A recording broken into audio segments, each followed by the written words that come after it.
అందరికీ నమస్కారం. నా పేరు రమ. నీ ప్రేమ కోసం 106వ భాగం. రచయిత శ్వేతసాయి గారు. ఒకటి తీసుకొని కార్తీక్కిచ్చి, ఇంకొకటి శ్వేతకిచ్చి, తను తీసుకొని కష్టపడి తింటూ ఉంటే, మేము తినడం కూడా అయ్యింది. నువ్వింకా సగం కూడా తినలేదంటాడు కార్తీక్. మొత్తం అను నోట్లోకి తోస్తూ. కార్తీక్, నాకు ఈ లడ్డూలు అస్సలు నచ్చవు. ఏవేవో చేసి వేస్తుంది అమ్మ. వద్దు అని అంటున్నా వినకుండా మొహం అదోలా పెడుతూ తినను అని అంటుంది. అత్తయ్య అంత ఇదిగా ఇచ్చారంటే నువ్వు ఇవి తినాల్సిందే కదా అని అంటాడు. అనుకి అమ్మ ఎప్పుడు ఇవి పెడుతూనే ఉండేవారంట కార్తీక్. నడుము నొప్పి రాకుండా. ఈ మధ్య అసలు తినలేదు కదా, మన ఇంటికి పంపుదామని చేశారట అని అంటుంది శ్వేత. అవునా, అయితే ఇవి ఎలా చేయాలో కనుక్కొని అమ్మతో చేయిస్తాను, రోజు తినాలి నువ్వు అని అంటాడు. ఓ కార్తీక్, ఇలా అయితే నేను ఇంటికి రాను. తిండితో చంపేసేలా ఉన్నావు, ఇక్కడే ఉంటాను అని అను అంటే, సరే ఉండు అయితే అని అంటాడు. నిజంగానా అంటుంది. హా, ఉండు అని అంటాడు. నిజంగా నిజమా అని అంటుంది వంగి. మరి కార్తీక్ ఫేస్ వైపే చూస్తూ. శ్వేతకి కూడా కార్తీక్కి విషయం అర్థమవుతుంది. అప్పుడే అక్కడికి వచ్చి ఇదంతా విన్న రాహుల్, ఏంటి నా అనుని ఏడిపిస్తున్నారు అని అంటాడు. వచ్చాడమ్మా మీ రిషి అని, ముందు తిను మొత్తం అని అంటాడు అనుని చూస్తూ. ఇంకొద్దు కార్తీక్ ప్లీజ్ అని అంటుంది. అది వద్దు అంటుంటే ఎందుకు అలా ఫోర్స్ చేస్తున్నావురా అని అంటాడు రాహుల్. చూడు రిషి, వద్దు అని అంటుంటే వినకుండా ఎలా కుక్కుతున్నాడు ఈ వదిన మరుదులు అని అంటూ బుంగమూతితో అంటుంది అను. వాళ్ళ మీద కంప్లైంట్ ఇచ్చి ఏదో సాధించినట్టుగా ఫీల్ అవుతుంది అను. ఆగవే, అంత తొందర ఎందుకు నీకు అని అను చెవిలో చెప్పి, అది మా ఆవిడ గారి హెల్త్ కోసమని అత్తయ్య అవి చేసి ఇస్తే తినను అని మారం చేస్తోందన్నయ్య అంటాడు కార్తీక్. అవునా, అయితే తినేయను అంటాడు రాహుల్ కూడా. నువ్వు కూడా నా రిషి, నాకు అవి నచ్చవు, వద్దు ప్లీజ్ అంటుంది. ప్లీజ్ రా, మా కోసం తినేసేయ్ అంటాడు రిషి. పొండి, అసలు నేను ఇక్కడే ఉండను. మీ కన్నా అమ్మ నయం, వద్దు అంటే వదిలేస్తుంది, మీరు మరీ దారుణం అని అంటుంది అను. అవునా, ఉండు అయితే అని అంటుంది శ్వేత. నిజంగానా అంటుంది అను. నిజం, నువ్వేం చెప్పినా విననప్పుడు ఎందుకు ఇక్కడే ఉండు, పర్లేదు అంటాడు రిషి కూడా. రిషి, నువ్వు కూడానా, ఏంటిది అంటుంది అను ఏడుపు మొహం పెట్టి. ఆ ప్లేట్ తీసుకొని శ్వేత వెళ్ళిపోతే వెనకే రాహుల్, కార్తీక్లు కూడా వెళ్ళిపోతారు. అనుకి ఏం చేయాలో అర్థం కాదు. అనవసరంగా ఇక్కడ ఉంటానన్నానని ఇప్పుడు వీళ్ళు ఇక్కడే ఉంచేసేలా ఉన్నారే అని ఫీల్ అవుతుంది అను. అందరూ హాల్లోకి వెళ్ళిపోతే అను కూడా పరుగులాంటి నడకతో వెళ్తుంది. ఈలోపే బయటకు వెళ్ళిన కార్తీక్ వాళ్ళు ఒక ప్లాన్ వేసేసుకుంటారు. అమ్మ, ఈ తొక్కలో లడ్డూలు చేయొద్దని నీకు ఎన్ని వందల సార్లు చెప్పాను, అయినా ఎందుకు వినవు నువ్వు అని లక్ష్మి గారిని మాత్రమే వినపడేలా తిడుతుంది అను. ఏంటి అను, నువ్వు ఇలా తిడుతున్నావని అంటారావిడ. ఏం చేయమంటావు తల్లి, నీ వల్ల ఇక్కడే ఉండాల్సి వచ్చేలా ఉంది నాకు అని మనసులో అనుకుని, ఏం లేదులే అని అంటూ అక్కడే చైర్లో కూర్చొని, నిజంగా వదిలేసి వెళ్తారా వీళ్ళు అని అనుకుంటుంది అను. సైలెంట్గా హరిప్రసాద్ గారి పక్కన కూర్చొని, చూడు మావయ్య, వీళ్ళు నన్ను ఇక్కడే వదిలేసి వెళ్తానని అంటున్నారు, నువ్వైనా చెప్పు అని అంటుంది ఆయనకు మాత్రమే వినపడేలాగా. నీ ఇంటికి నిన్ను రాకుండా ఎవరు ఆపుతారమ్మా, అలాంటిదేమీ లేదులే, కంగారు పడకు, నేనున్నాను కదా అని అంటారు ఆయన. కాసేపటికి లక్ష్మి గారు భోజనాలు రెడీ అయ్యాయి అని చెప్పడంతో అందరూ కలిసి డైనింగ్ టేబుల్ మీద కూర్చొని భోజనం చేస్తూ ఉంటారు. ఈ వంటలన్నీ మీరే చేశారా అత్తయ్య అని అడుగుతాడు రాహుల్. నేనే చేశాను. అను ఉన్నప్పుడు తనే చేసేది. ఇదిగో ఈ దెయ్యం ఉంది, అసలు వంటగదిలోకే రాదు. రేపు పెళ్ళయ్యాక వచ్చిన వాడితో నన్ను తిట్టిస్తుంది కూడా బాబు అని అంటారావిడ. మా దివ్యని చేసుకునేవాడు తనే వచ్చి వంట చేస్తాడులే అత్తయ్య అని అంటాడు రాహుల్.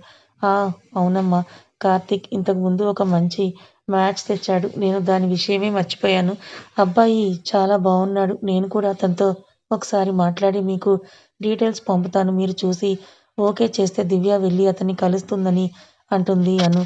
ఇప్పుడు ఈ మ్యాచ్ గోల్ ఏంటి అక్కతో నేను సూర్య గురించి చెప్దాం అనుకున్నాను. ఇలాంటప్పుడు ఈ మ్యాచ్ ఏం చెయ్యాలని ఆలోచిస్తూ ఉంటుంది దివ్య.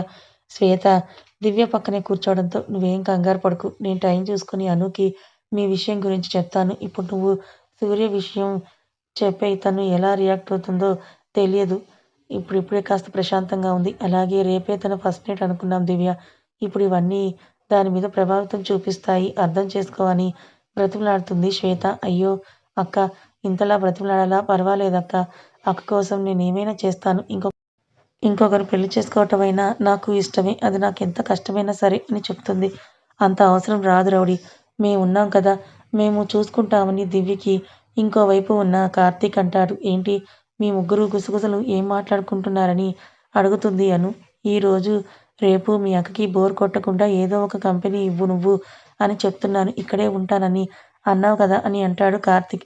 పెద్దగా అందరికీ వినపడేలాగా. ఏదో సరదాగా ఇందాక నేను రాను అని అన్నాను.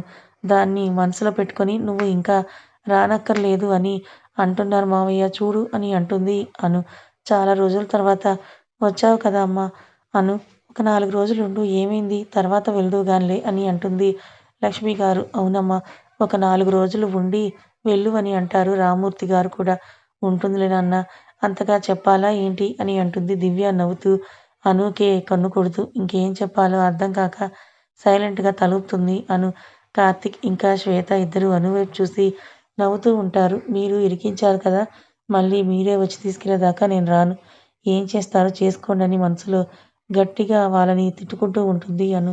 అందరూ కలిసి భోజనం చేసి హాల్‌లో కూర్చొని మాట్లాడుకుంటూ ఉంటారు. నిజంగానే నన్ను ఇక్కడే వదిలేసేలా ఉన్నారని భయం వేసి సుమిత్ర గారి దగ్గరికి వెళ్ళి అత్తయ్య చూడండి మీరైనా చెప్పండి వాళ్ళకి నన్నిక్కడే వదిలేసి వెళ్తారంట అని సుమిత్ర గారికి చెప్తూ ఉంటుంది. ఈరోజు నీతో ఏం పని లేదు కదా అను. రేపు ఈవినింగ్ వద్దువుగానిలే అప్పటి వరకు ఇక్కడే ఉండమ్మా. వాళ్ళ దగ్గరే ఉండు. చాలా రోజులైంది కదా ఇక్కడ ఉండి అని అంటుంది సుమిత్ర గారు. నాకు ఇంటికి రావాలని ఉంది అని అంటుంది. అయితే వెళ్ళి మీ ఆయన్ని అడుగు అంటారు. అంటే ఎవరికి వాళ్ళు డిసైడ్ అయ్యారు. నేను రాకపోయినా పర్వాలేదు అని ఫిక్స్ అయ్యారు కదా! అయితే నేను రానులే పోండి అని అను సీరియస్‌గా చెప్పి వెళ్ళి తన రూమ్‌లో కూర్చుంటుంది. ఏమైంది సుమిత్ర అని అంటారు హరిప్రసాద్ గారు. వీళ్ళేదో సరదాగా అను ఇక్కడే ఉంటాను నేను అని అన్న మాటకి సరే ఇక్కడే ఉండన్నారంట. అది నేను మీతో వస్తాను నన్ను తీసుకెళ్ళండి అని బ్రతిమలాడుతోందని చెప్తారు. అదంతా విన్న రామ్మూర్తి గారికి తన కూతురు అత్తగారింట్లో అంత సంతోషంగా ఉందని సంతోషపడాలో, ఒక్కరోజు కూడా తన దగ్గర ఉండాలని అనుకోవట్లేదని బాధపడాలో అర్థం కాదాయనకి. ఏంటక్కా ఇక్కడ ఉండను అంటుందా కదా! నేను చెప్తాను అక్క పని అని వెళ్తుంది రూమ్‌లోకి దివ్య. అను దగ్గరికి వెళ్ళి ఏంటక్కా ఇక్కడ ఉండమంటే ఉండను అని అంటున్నావంట అని అంటుంది దివ్య. ఇంక వీళ్ళు తీసుకెళ్లరని ఫుల్‌గా ఏడ్చేసి లేదా గోల చేసి నేను వస్తానని అంటుందని ఫిక్స్ అయిపోయిన కార్తీక్, శ్వేత, రాహుల్‌కి ట్విస్ట్ ఇస్తున్నట్టుగా అను రెడీ అయిపోయి శారీలోనే హ్యాండ్ బ్యాగ్ తీసుకొని బయటికి వస్తుంది. ఎక్కడికి వెళ్తున్నావు? నిన్ను ఇక్కడే ఉండమన్నాం కదా అని కాస్త ఉడికిస్తాడు కార్తీక్. నేనేం నీతో రావట్లేదు. నువ్వే అన్నావు కదా! ఒక 2, 3 రోజులు నేను అమ్మ వాళ్ళ ఇంట్లోనే ఉంటాను. మీరే హ్యాపీగా ఎంజాయ్ చేయండని అంటుంది అను. మరి హ్యాండ్ బ్యాగ్ తీసుకొని ఎందుకు రెడీ అయ్యావు? అని అంటే నేనేమీ మీతో రావట్లేదు. నేను ఆఫీస్‌కి వెళ్తున్నానని అంటుంది అను. ఏయ్! ఆఫీస్‌కెళ్ళి ఏం చేస్తావు? అని అడుగుతుంది శ్వేత. నాకు చాలా వర్క్ ఉంది నేను వెళ్ళాలి అని వాళ్ళు చెప్తున్నా కూడా వినిపించుకోకుండా అక్కడి నుంచి వెళ్ళిపోతుంది అను. ఏదో దీన్ని ఆట పట్టిద్దామని అంతా చేస్తే ఇది మనల్నే ఆడుకుంటోంది. హ్యాపీగా ఇంటికి వెళ్ళేవాళ్ళం వదినా. నీ తొక్కలో ప్లాన్ వల్ల ఇప్పుడు ఆఫీస్‌కి పోవాలి పద అని తొందరగా అని అది ఒక్కతే ఎలా వెళ్తుందో ఏంటో అని పరుగున వెళ్తాడు కార్తీక్. ఉన్నది ఒకటే కారు కావడంతో గబగబా అందరూ లక్ష్మి గారి, రామ్మూర్తి, దివ్యకి చెప్పి బాయ్ చెప్పేసి బయటకొస్తారు. దివ్య వాళ్ళు కూడా వీళ్ళని పంపించడానికి బయటకొస్తే అప్పటికే కార్తీక్ బయట ఉండడంతో అను కనిపించదు. ఒక్కటే అప్పుడే ఎలా వెళ్ళింది అని వెంటనే నాన్ స్టాప్‌గా ఫోన్ చేయడం మొదలుపెడతాడు కార్తీక్ ఇంకా రిషి ఇద్దరు. కార్తీక్ కార్ స్టార్ట్ చేస్తే అందరూ వాళ్ళకి బాయ్ చెప్పి బయలుదేరతారు. అను వాళ్ళకి ఎంత ఇంపార్టెంటో చూసిన లక్ష్మి గారు దివ్య హ్యాపీగా ఉంటే తనతో ఇప్పటిదాకా ఎలాంటి జ్ఞాపకాలు పొందలేదని రామ్మూర్తి గారు మాత్రం చాలా బాధపడతారు. విషయం అర్థమైన అను ఫోన్ లిఫ్ట్ చేయదు. నువ్విప్పుడు కాల్ లిఫ్ట్ చేయకపోతే బాగోదని ఇద్దరు వార్నింగ్ మెసేజెస్ పెడతారు. ఆ మెసేజెస్ చూసిన అను రిషి కాల్ ఆన్సర్ చేసి ఏంటి అంటుంది. ఆ కాల్ స్పీకర్ ఆన్ చేస్తారు. ఎక్కడున్నావు? ఎలా వెళ్తున్నావు అసలు? అంత పిచ్చేంటి నీకు? అని తిట్టబోతాడు రిషి. మీరే కదా తీసుకొని వెళ్ళను అన్నారు ముగ్గురు. అందుకే నేను ఆఫీస్‌కి వెళ్తున్నానని అంటుంది. ఎలా వెళ్తున్నావని అడుగుతాడు రిషి. అయినా మేము డ్రాప్ చేసేవాళ్ళం గదా అని అంటుంటే ఏమీ అక్కర్లేదు. ఇంటికి తీసుకొని వెళ్ళట్లేదు కానీ డ్రాప్ చేయాల్సిన అవసరం ఏముంది? నేను క్యాబ్‌లో వెళ్తున్నాను అని అంటుంది. ముందు ఎక్కడున్నావు అది చెప్పు అని సీరియస్‌గా కార్తీక్ వాయిస్ వినిపిస్తే సైలెంట్ అవుతుంది అను. ఏంటి మాట్లాడవంటాడు కార్తీక్ డ్రైవింగ్ చేస్తూనే ఫోన్ వైపు చూస్తూ. ఎక్కడున్నావు అను అని అంటాడు రాహుల్. నేనిక్కడున్నానని అడ్రస్ చెప్తుంది. ఆఫీస్‌లో కుదురుగా కూర్చోమని చెప్పు. ఆఫీస్‌కొచ్చాక చెప్తా దాని పని అని వార్నింగ్ ఇస్తాడు కార్తీక్. అది వినిపిస్తుంటే ఏం వార్నింగ్ ఇస్తున్నాడు మీ తమ్ముడు? ఆయన గారి వార్నింగ్‌కి నేనేం భయపడను అని చెప్పు రిషి. వదిలేసిపోతాను అన్నాడు కదా! ఎందుకు మళ్ళీ వార్నింగ్స్ అని కసురుతుంది అను. ఆ మాట విని ముగ్గురు నవ్వుకుంటుంటే క్యాబ్‌లో జాగ్రత్తగా వెళ్తుందో లేదో అనే భయంతో అను ఆఫీస్‌కి వెళ్ళే వరకు వీళ్ళు మాట్లాడుతూనే ఉంటారు. అను ఫోన్ కట్ చేయబోతుంటే కాల్ కట్ చేస్తే నేనొచ్చిన తర్వాత నీకు మామూలుగా ఉండదు అంటాడు కార్తీక్. నేను మీ తమ్ముడితో మాట్లాడను రిషి. నువ్వు మాట్లాడితేనే లైన్‌లో ఉంటాను అని అంటుంది అను. రాహుల్ దగ్గర ఫోన్ తీసుకొని సరే అను కూల్ ఆగు ముందు అని అంటుంది శ్వేత. నా ఇంటికి నేనొస్తానని గోల చేయకుండా ఇలా ఆఫీస్‌కి వెళ్ళడం కరెక్టేనా అను అని అడుగుతుంది శ్వేత. ఏమీ మాట్లాడకుండా క్యాబ్ అతనికి బిల్ కట్టాలని కాల్ కట్ చేస్తున్నానంటే వద్దు ఆఫీస్‌కి వెళ్ళేదాకా కట్ చేయకు లైన్‌లోనే ఉండమను మనం దగ్గరికి వెళ్దాం అని అంటాడు కార్తీక్. అది విన్న అను కాల్ కట్ చేసి బిల్ కట్టి ఆఫీస్ లోపలికి వెళ్తుంది. వెళ్ళి తన సీట్‌లో కూర్చొని అప్పుడే ఆఫీస్ టైమే అవ్వడంతో ఒక్కొక్కరు వస్తూ ఉంటారు. నిజానికి అను చాలా బావుంటుంది. ఇప్పటిదాకా శారీ కట్టుకొని వెళ్ళకపోవడంతో అప్పుడే వస్తున్న అందరూ "నువ్వు చాలా బావున్నావు అను" అని కాంప్లిమెంట్స్ ఇస్తారు. ఇప్పటిదాకా సైలెంట్‌గా ఉన్న అనుని ఇప్పుడే వైలెంట్‌గా చూస్తున్నాను. ఇది ఏది పడితే అది చేస్తుంది అని నాకు ఇప్పుడిప్పుడే తెలుస్తుందని అంటాడు కార్తీక్. అలాగే ఇప్పటిదాకా తనని తాను కంట్రోల్ చేసుకొని ఇష్టం లేని లైఫ్‌లో బ్రతికిందో కూడా తలుచుకుంటుంటే బాధేస్తోంది అని అంటాడు మళ్ళీ. ఇక నుండి తనకు నచ్చినట్టే ఉండనిద్దాం. తను ఎక్కడికి వెళ్తే తన వెనకాల మనం ఇలాగే పరిగెడదాం అని అంటాడు రాహుల్. అసలది ఇలా పారిపోయేదే కాదు. అనవసరంగా మీరే ఆట పట్టిద్దామన్నారు. ఇప్పుడది ఇంటికి రాకపోతే నా పరిస్థితి ఏంటని అంటాడు కార్తీక్. ఇప్పుడే ఇలా ఉంటే రేపు పురిటికి వాళ్ళింటికి వెళ్తే అప్పుడేం చేస్తావు? అలాగే దివ్య పెళ్ళికి అని అంటారు హరిప్రసాద్ గారు. అప్పుడు నేను కూడా అనుతోనే వెళ్తానంటాడు కార్తీక్. అయితే నేను కూడా అక్కడే ఉంటానంటుంది శ్వేత. నేను మీతోనే వస్తానంటాడు రాహుల్. మీ అందరూ అక్కడుంటే మేమింట్లో ఏం చెయ్యాలి? మేము వచ్చేస్తామంటారు సుమిత్ర, హరిప్రసాద్ గారు.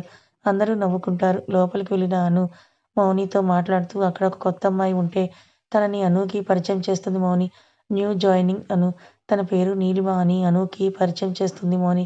హాయ్! నా పేరు అనురాధ అని పలకరించి తన ప్లేస్‌లో కూర్చుంటుంది అను. అబ్బో! వర్క్ ఫైల్స్ ఓపెన్ చేసి ఇప్పుడు ఈ ఫైల్స్‌ని చూసి చాలా రోజులయింది. ఎక్కడ ఆగానో గుర్తులేదు. మౌని ఆహా! ఇప్పుడు వర్క్ చేయకపోతే ఏం కాదులే వదిలేయ్. మళ్ళీ ఎప్పుడు లీవ్ పెడతావో తెలీదు అంటుంటే నిజమే అని నవ్వుతుంది. సుమిత్ర, హరిగారు కింద రూమ్‌లోనే ఆగిపోతే పైకి వచ్చిన కార్తీక్, శ్వేత, రాహుల్, అను సీరియస్‌గా తన ప్లేస్‌లో కూర్చొని వర్క్ చేసుకుంటుంటే చూసి శ్వేత వెళ్లి మాట్లాడబోతుంటే రాహుల్ శ్వేతని లోపలికి తీసుకొని వెళ్తాడు. ఏం చేస్తున్నావు రాహుల్? అంటూ లోపలికి వెళ్తుంది శ్వేత. అను ఇక్కడ ఎంప్లాయ్. తను కార్తీక్ వైఫ్ అని మనోహర్, మౌనికి తప్ప ఎవరికీ తెలీదంటాడు. ఏంటి? అంటుంది కాస్త షాకై. అవును తనకిది మన కంపెనీ అని తెలియక జాబ్‌లో జాయిన్ అయిందిరా అంటాడు రాహుల్. తర్వాత ఎప్పుడో కార్తీక్‌ని చూసినప్పుడు తెలిసింది ఇది మనదే అని. అయినా ఇంకా వర్కర్‌గానే ఉంది. అవునా? అయితే ఇప్పుడు మనల్ని అందరికీ ఇంట్రడ్యూస్ చేస్తారు కదా మావయ్య. అప్పుడు అను కార్తీక్ వైఫ్ అని కూడా చెప్దామని అంటుంది శ్వేత. అవునా? నీ తోటికోడలికి కాల్ చేసి అడుగు వదిన ఏమంటుందో అంటాడు కార్తీక్. అది ఒప్పుకునేదేంటి నేను చెప్తాను. కంపెనీ ఓనర్ అయ్యింది. ఎంప్లాయ్‌గా వర్క్ చేయడం ఏంటి అంటుంది శ్వేత. అది అక్కడ కూర్చొని వర్క్ చేస్తుంటే నేనిక్కడ ఈ రూమ్‌లో నాకేం నచ్చలేదంటుంది. కొన్ని రోజులు వదిలేయ్ వదిన అంటాడు కార్తీక్. లేదు నేను ఒప్పుకోనంటే మన ఆఫీస్‌లో వర్క్ చేయకుండా అలాగే మన సీక్రెట్స్ బయటకు చెప్పే ఎంప్లాయీస్ ఉన్నారు. వాళ్ళని కనిపెట్టాలంటే అను ఎంప్లాయ్ లాగానే ఉండాలంటాడు కార్తీక్. సో మనం త్వరలో ఆ వర్క్ చేయకుండా వేషాలు వేసే వాళ్ళందరినీ పట్టుకోవాలి. అలాగే మన కంపెనీ సీక్రెట్స్ లీక్ అవుతున్నాయి. అవి తెలుసుకోవాలన్నా అను అక్కడే వర్కర్‌లా ఉండాలని అంటాడు కార్తీక్. మీ బిజినెస్ ప్రాక్టికల్స్ దాని మీద చేస్తున్నారా? అంటుంది శ్వేత కోపంగా. అబ్బా! అలా కాదు తల్లి అని శ్వేత దగ్గరికి వెళ్లి అను కార్తీక్ వైఫ్ అని బయటపడినప్పుడు అందరూ తనని చూసి భయపడేలా ఉండాలి అంటాడు రాహుల్. ఏంటో మీ గోల. రేపటి నుంచి ఇలాగే కంటిన్యూ అయితే ఊరుకోను. తను ఒక ఎంప్లాయ్ అయితే ఆఫీస్‌కి రోజు టైంకి రావాలి. టైమ్ టు టైమ్ వర్క్ చేయాలి. ఏంటిదంతా అంటుంది. అలాగే తనక్కడ ఎంప్లాయ్‌గా నేనిక్కడ బాస్‌లాగా నాకస్సలు నచ్చలేదంటుంది శ్వేత. వదిన తనకక్కడ ఏం వర్క్ ఉండదు. అయినా మీ సిస్టర్ గారు చాలా స్పీడ్ అంతా చేసేస్తుంది. వర్క్ లేకపోతే ఓకే. అలాగే రేపటి నుంచి 1 వీక్ లీవ్ పెట్టాలంటుంది. వదిన అను ఎంప్లాయ్ బయట ఉన్న వాళ్ళ వరకే. అది కూడా just for her time pass. తనేమి కష్టపడదంటాడు కార్తీక్. సరేలే పిలవండి ముందు అంటుంది. ఇప్పుడున్న కోపానికి లోపలికొస్తుందా అసలు? అంటాడు రాహుల్. ఇంతలో హరిప్రసాద్ గారు పై ఫ్లోర్‌కి రావడంతో అందరూ లేచి గుడ్ మార్నింగ్ చెప్తారు. ఇదంతా మిర్రర్ డోర్‌లో నుంచి చూసిన కార్తీక్ వాళ్ళు బయటికి వెళ్తారు. అక్కడ కార్తీక్ రూమ్‌కి ఉన్న గ్లాసెస్ బయట ఉన్న వాళ్ళు అంతా కనిపిస్తారు కానీ లోపల ఏం జరుగుతుందో బయట వాళ్ళకి తెలియదు. రాహుల్ శ్వేతని బయటికి పిలిచి నా పెద్ద కొడుకు తిరిగి వచ్చాడని అందరికీ అనౌన్స్ చేస్తారు. ముందు నుంచి రాహుల్, శ్వేత తెలిసిన వాళ్ళు వచ్చి పలకరిస్తూ విషెస్ చెప్తుంటే మిగిలిన వారు కంగ్రాట్స్ అని అంటారు. అను అందరిని చూస్తూ నవ్వుతూ ఉంటుంది. పదండి మనము వెళ్దామని నీలిమ, మౌని అనుని తీసుకొని వెళ్తే అందరూ వెళ్ళిపోగా అక్కడ రాహుల్, కార్తీక్, శ్వేత ఉంటే కంగ్రాట్స్ సార్ అంటూ అను రాహుల్‌కి, శ్వేతకి షేక్ హ్యాండ్ ఇస్తుంది. కార్తీక్ కూడా చెయ్యి చాపితే అతనికివ్వదు. అది చూసిన కార్తీక్‌కి ఫుల్ కోపం వస్తుంది. ఇంతలో నీలిమ ముందుకొచ్చి కార్తీక్‌ని చూసి సార్ మీరా అని పలకరిస్తుంది. నువ్వు అంటూ ఆలోచిస్తాడు గుర్తురాక. అది నేనా రోజు కారు కింద పడితే కాపాడి లిఫ్ట్ ఇచ్చారు. ఇక్కడ డ్రాప్ చేశారంటుంది నీలిమ. నేను మీకు పెద్ద ఫ్యాన్‌ని సార్ అని షేక్ హ్యాండ్ ఇస్తుంది కార్తీక్‌కి. ఏయ్ నువ్వా? ఆ రోజు నీకు దెబ్బలేం తగల్లేదు కదా అని అంటాడు కార్తీక్ కావాలని. అనుని ఇంకాస్త ఆడుకోవాలని. అది గమనించిన అను అక్కడి నుంచి వెళ్ళిపోయి తన సీట్‌లో కూర్చుంటుంది. వెనకే మౌని కూడా వెళ్ళిపోతుంది. ఏంటను అలా వదిలేసొచ్చావు? అన్నయ్యకి నీకు మళ్ళీ గొడవ అని అడుగుతుంది మౌని. ఇంతకీ కార్తీక్ అన్నయ్యకి తనెప్పుడు పరిచయం అని అడుగుతుంది. ఏమో ఎప్పుడు కలిసి ఉంటారులే అంటున్నాడుగా కాపాడానని అన్నాడు గాని సింపుల్‌గా కొట్టి పారేస్తుందను. అదేంటే అంత సింపుల్‌గా తీసేస్తున్నావు? అది కావాలని అన్నయ్యకు దగ్గరవ్వాలని చూస్తోందని నీకు అర్థం కావట్లేదా? అది ఎంత దగ్గరైనా కార్తీక్ అంత అవకాశం ఇవ్వడులే కానీ అది నాకు తెలుసు. నేను వేరే విషయం గురించి ఆలోచిస్తున్నానని అంటుంది. అవునా! ఓకే. క్యారీ ఆన్ అంటుంది మౌని. ఇంతలో సురేష్ అక్కడికొచ్చి వచ్చిందిగా మీ ఫ్రెండ్ ఇంకా మొదలుపెట్టండి మీ హడావుడి. వారానికి ఒక రోజొస్తుంది తనొచ్చి హడావుడి చేయడం. నువ్వు వెళ్ళి మా ఫ్రెండ్ అంతా ఇంతా అని తన్ని పోగొట్టడం. ఇది సరిపోతుంది మీకు అని అంటాడు. అప్పుడే అక్కడికొచ్చిన మనోహర్ ఎందుకు అనవసరంగా ఏదో ఒకటి అనాలని చూస్తావు సురేష్ అంటాడు. అన్నయ్య వదిలేయ్. ఎప్పుడూ ఇంతేగా తనిష్టానికి ఏదో ఒకటి అనేసి తనే వెళ్ళిపోతాడు వదిలేయ్ అంటుంది అను. మీ అన్నకి సార్ కాస్త తెలుసని ఎంత ఫోర్స్ కొడుతున్నారు. తెలిసినంత మాత్రాన ఏమీ చేయకుండా ఇక్కడ ఇలా గోల చేస్తూ ఉంటే ఊరుకుంటారా ఏంటి? అని అంటాడు సురేష్. ఆ! అవును. అయితే నీకిష్టం వచ్చింది చేసుకోపో అంటుంది మౌని.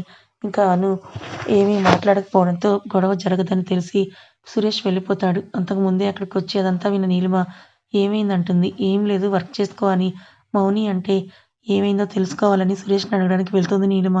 సురేష్‌తో మాట్లాడడం చూసిన మిగిలిన వాళ్ళు కూడా తనతో మాట్లాడి ఇప్పటిదాకా ఆఫీస్‌లో జరిగినవన్నీ చెప్తూ ఉంటారు.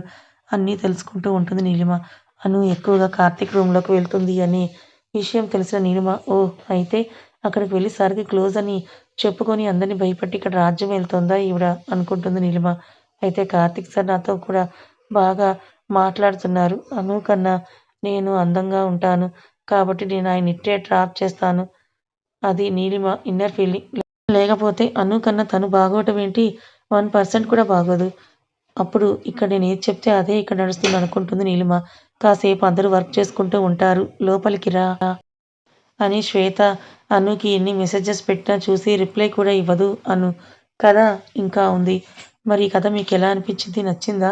నచ్చితే లైక్ చేయండి. మరికొంతమందికి షేర్ చేయండి. ఇలాంటి మరిన్ని మంచి కథల కోసం ఛానల్‌ని సబ్స్క్రైబ్ చేసుకోండి. Thank you so much.